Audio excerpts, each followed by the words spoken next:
À part Baoyo mi balé, Nazara Bamosusu. Lelo Tolingi Tolobela sur quelques points. Oyo Mokonzi Alobi, Général Kende Kosololana Mapinga Nangai. Point à Liboso, et ça rappelle la mission d'Abisso. Deuxième point, Tokolobela, Oyetali, la loyauté. Troisième point, Tokolobela, discipline. Quatrième point, Bambeba. Bambeba.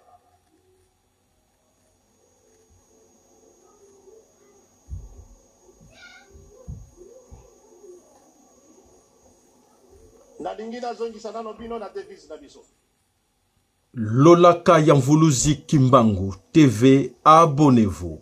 Alors, très chers compatriotes, le socle painabino. Tolanda, audio, oyo, na lingina tchela bino sikoyo. Le plus important est d'aller kebo landa audio, oyo, tozako tchela bino sikoyo. Alors, comme ça, boyeba, et loko nini, ezako leka, namabele kolo Congo. Notre patrie aujourd'hui, ezali na kati na mpitakani makasi. Qu'est-ce qui nous arrive? Est-ce que le pays ezali vraiment dirigé par des hommes honnêtes et responsables? Tolanda nano audio oyo naza kotiela bino sikoyo.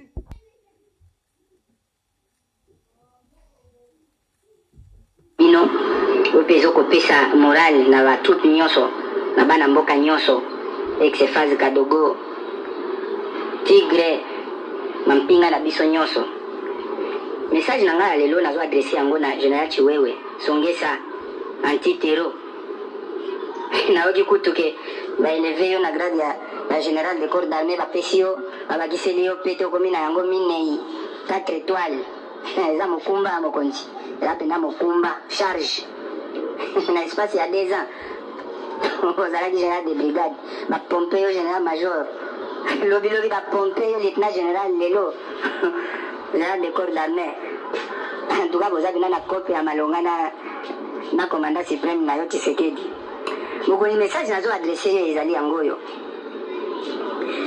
Je crois na mekaki otinde lo message. Il a là qui message ya korekadre yo par rapport à ba propos au teniraki mukolo sala ki parade. Na biso na kankokolo.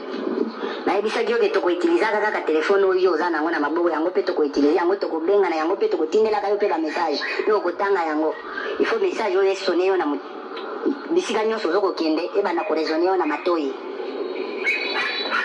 Simba di Kongo alobela ki makambo etali correction. To meki osala ba analyse. Na baninga Mampinga to lobi we eza ya solo. Ezali ya solo, corruption ezali institutionnalisée. Mais yo ne mutoza ko cautionner yango. Prime de combat, mon général Chiwewe Songesa anti-terror, prime de combat. Prime de combat. Nazo ko répéter lo yango yo ka yango malamu. Et ali $10. C'est-à-dire la commando oyo nyonso, Mapinga oyo nyonso ex-phase Kadogo toute tendance confondue armée na biso.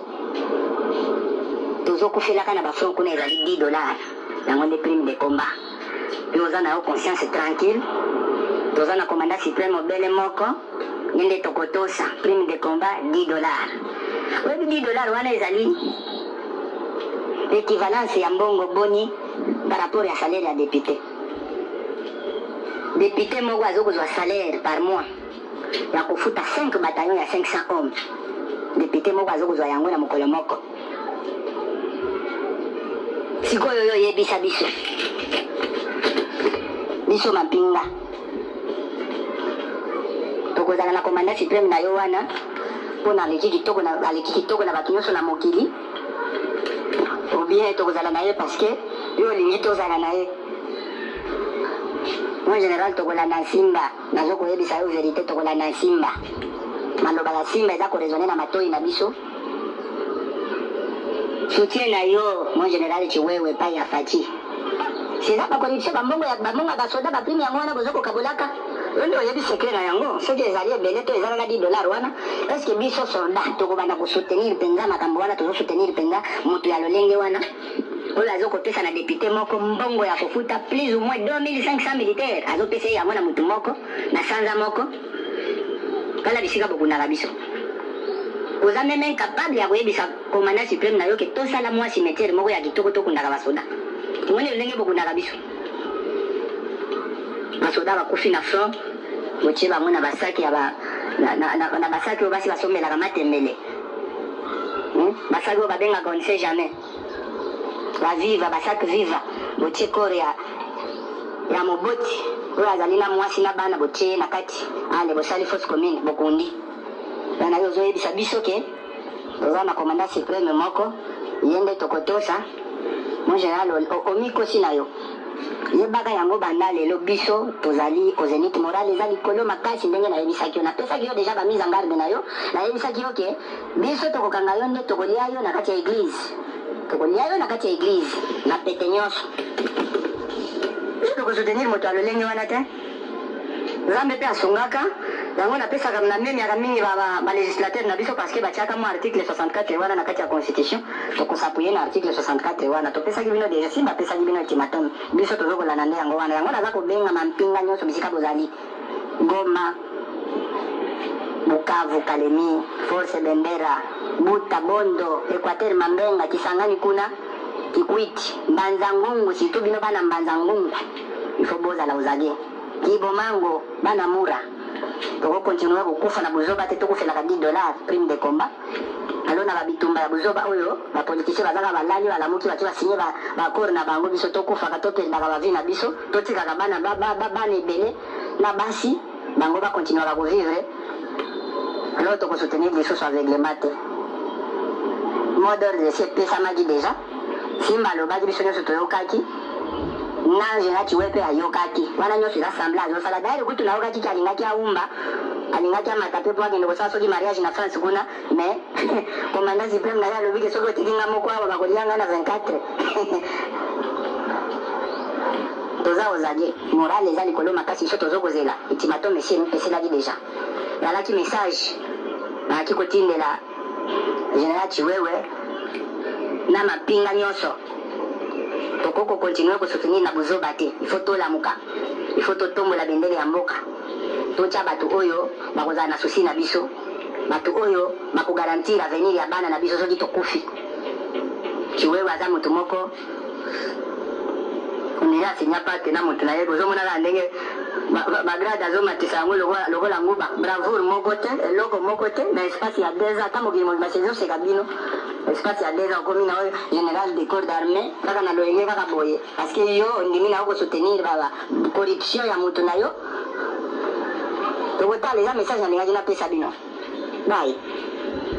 Voilà, effectivement, Banansome Kolo Congo, on a bien suivi ces messages-là adressés par l'un des Mampinga Kolo Congo. Alors, je pense que la situation est bien claire. S'il faut bien observer la situation qui se passe chez nous en RDC Congo, chacun de nous est conscient. Nous demandons à tous les Mampinga du Congo d'être conscients. C'est la conscience collective que nous demandons à tous les Mampinga. Nous sommes humiliés, ridiculisés dans tous les 4 coins du monde. Aujourd'hui, si on parle de Mampinga du Kolo Congo, on voit qu'on dit, mais comment se comportent ces gens-là? Comment ils peuvent encore jusqu'à présent supporter de telles situations? Alors, en réalité, c'est à nous, et surtout à vous les Mampinga, d'être tout d'abord les premiers conscients. C'est à vous de savoir qu'est-ce que vous avez signé comme engagement. Et les gens qui sont en face de vous, c'est soi-disant autorités ou c'est soi-disant dirigeants de ces pays. Est-ce que, la première des questions, est-ce que ces gens-là vous respectent tout d'abord? Est-ce qu'ils ont de la considération vis-à-vis de vous? Parce que sans respect, sans considération, je vois très mal pourquoi vous devez continuer à respecter, à obéir, à coopérer avec cette classe politique. Donc c'est à vous, les Mampinga du Kolo Congo, d'être conscients de votre avenir et surtout de l'avenir de vos enfants. Alors, on a suivi l'audio et je pense que il faut que ça doit passer par les actions. Il faut passer par les actes. Les audios, c'est bien bon, mais il faut les actes que nous attendons tous. Trop, c'est trop. N'attendons pas l'extérieur de venir nous imposer. Comment les Occidentaux venir nous imposer ce qu'ils veulent. C'est à nous d'être conscients. Nous, les Mampinga, nous, Banasome Kolo Congo, nous, la population congolaise. C'est à nous d'être conscients de la situation que nous traversons. Trop, c'est trop. Et alors, ça suffit. Ça suffit, chers amis. Alors, chacun de nous est responsable, chacun de nous est architecte de sa vie. Et alors, c'est à chacun de nous de décider pour son sort. Merci à vous. Allez, abonnez-vous, partagez notre émission à tout le monde. Alors, Mato.